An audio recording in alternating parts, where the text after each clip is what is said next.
பாசிப்பருப்பு, பசுநெய், பண்ணக்கீரை இது 3 உச்சபட்ச குருபாக குரு வைத்திய உணவே மருந்து. எந்த நேரத்தில் எதற்காக எப்படி பயன்படுத்தி பலன் பெறோன்னு எனது அருமை ஜெம்சியின் குடும்ப உறவுகளை உங்கள் முன்னாடி வைக்கிறோம். பாசிப்பருப்பு, குருமிளகு, பண்ணக்கீரை அப்படிம்பாங்க, அந்த கீரை வச்சு கடைஞ்சிருக்கிறோம். பசு நெய் இப்போ இதுக்கு விட்டு சாப்பிட போகிறோம்.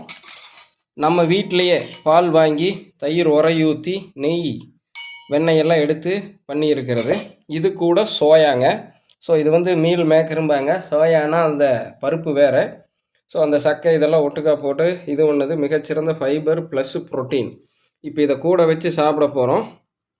அல்சரிலிருந்து மீண்டு முதல்ல நார்ச்சத்தும் தி பெஸ்ட் ப்ரோட்டீனும் நம்ம சொல்கிற மாதிரி பச்சை மிளகாயும் உள்ளே இறங்கியிருக்கு. நல்லா நோட் பண்ணிக்கங்க. இப்போ பயன்படுத்தி இருக்கிறது பச்சை மிளகாய், சரிங்களா?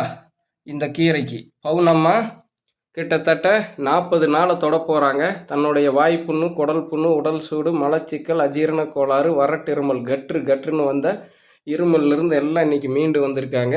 அதற்கு கொடுக்கக்கூடிய உணவுகள் ஒவ்வொன்றா வச்சுக்கிட்டு இருக்கிற முந்தைய பதிவுகளையும் பாருங்கள், இந்த பதிவையும் பாருங்கள், 48 நாள் முடிஞ்சதுக்கப்புறம் வர்ற பதிவையும் தொடர்ந்து பாருங்கள். ஜெம்சியின் குடும்ப உறவுகள் உங்களுக்கு ஒரு வழிகாட்டுதலாக இருக்கும். இதை பார்த்துட்டு உங்கள் உடம்புக்கு என்ன சூட் ஆகுன்னு நீங்களே தெளிவு பெற்று நீங்கள் பயன்படுத்தி பலன் பெறலாம்.